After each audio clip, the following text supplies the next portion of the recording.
So, overall, I thought it came out, like, what you did was great. I just wanted to show you what was possible in Vegas and maybe some different ways you can achieve a better look, depending on what you want.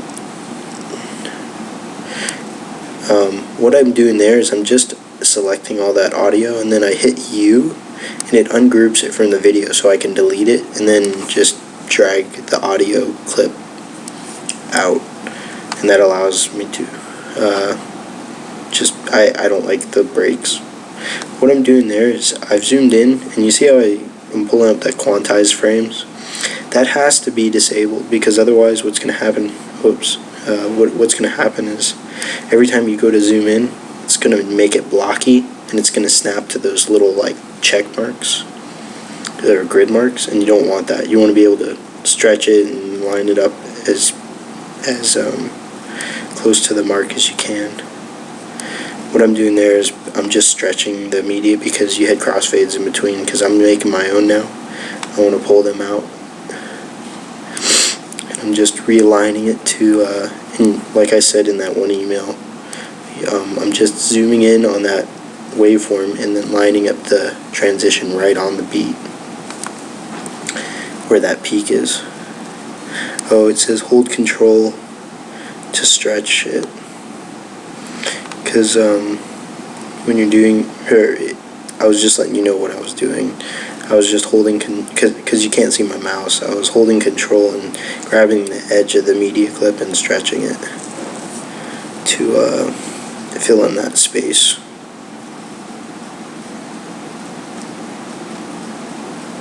Okay, yeah, that's the event crop tool. It pulls up a window, and you see there's like a little square box there that I clicked on in the bottom right hand corner of the media clip. Media is the video, or yeah, right in the right hand corner. And what you'll notice is when I drag the cursor in the pan crop tool window, it actually slides the thing on the timeline too. So they're one and the same. It's just it gives you control over the zooming within the frame.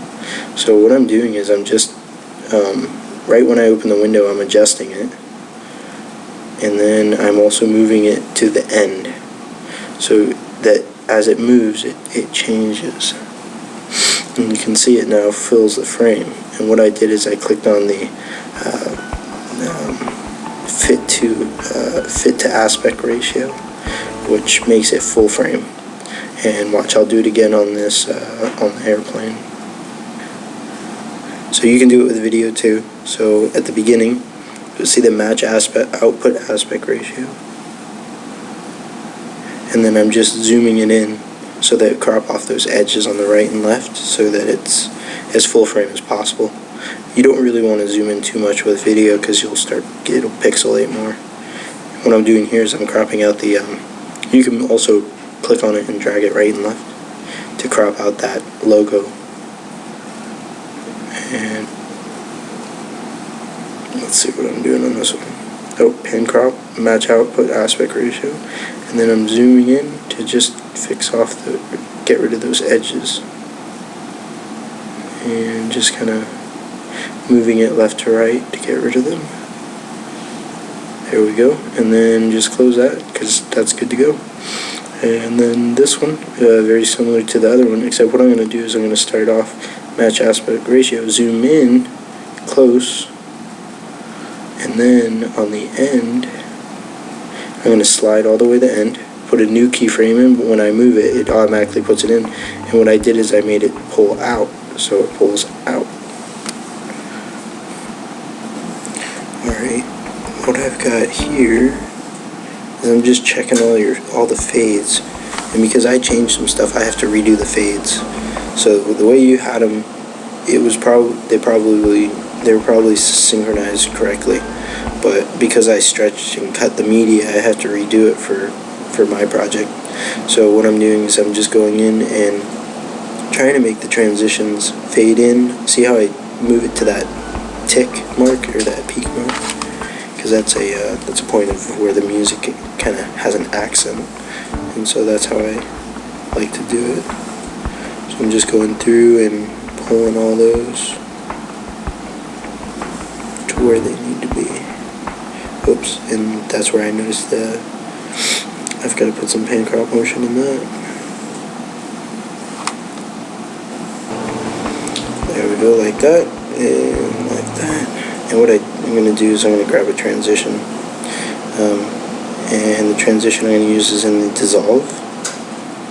That cross effect dissolves, and it's fade through black, which gives you kind of the same effect as what you're doing, but it just does it with, all you do is you crossfade them and then it does it.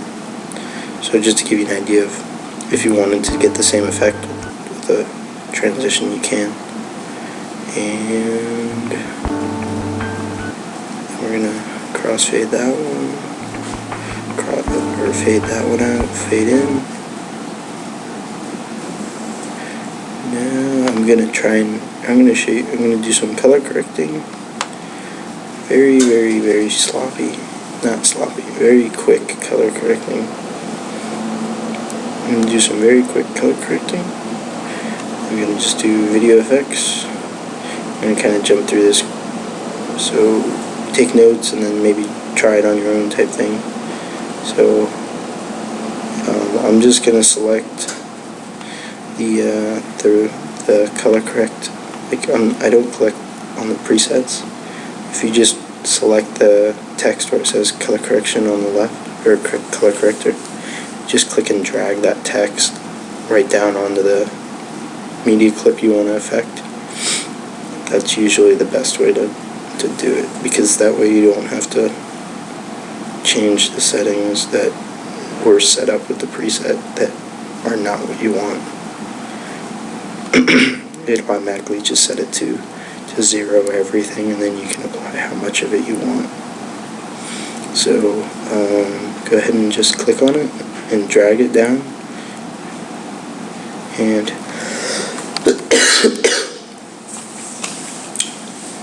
you notice that little icon in the bottom right corner turns green, and it kind of looks like a rectangle with two circles, one above it and one below it. If you click that, it will pull up this window, the video effects window, or event FX window. And then all I'm going to do is on the right where it says highs, there's a little eyedropper with a negative sign. You just click that, and then you go over to a part of the video where it's white. Then the middle one, you go to an area where it's white again, and the far left one, you go to an area where it's black. Then add a little bit of saturation. Then we're going to add the color curves, and then what we do is we bring up the highs. Just grab the little tangent point. There's like those two little lines that are kind of, and those things, and then you kind of just bend it. Usually you bend the top one up, the bottom one down, and what it'll do is it adds like some darkness and some contrast to your video. So select the region.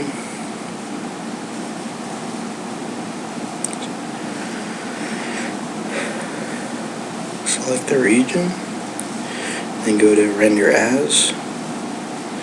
Then what you're going to do is name it, select the location you want to send it to. I'm going to save it on the desktop. Go to MPEG-2, main concept MPEG-2.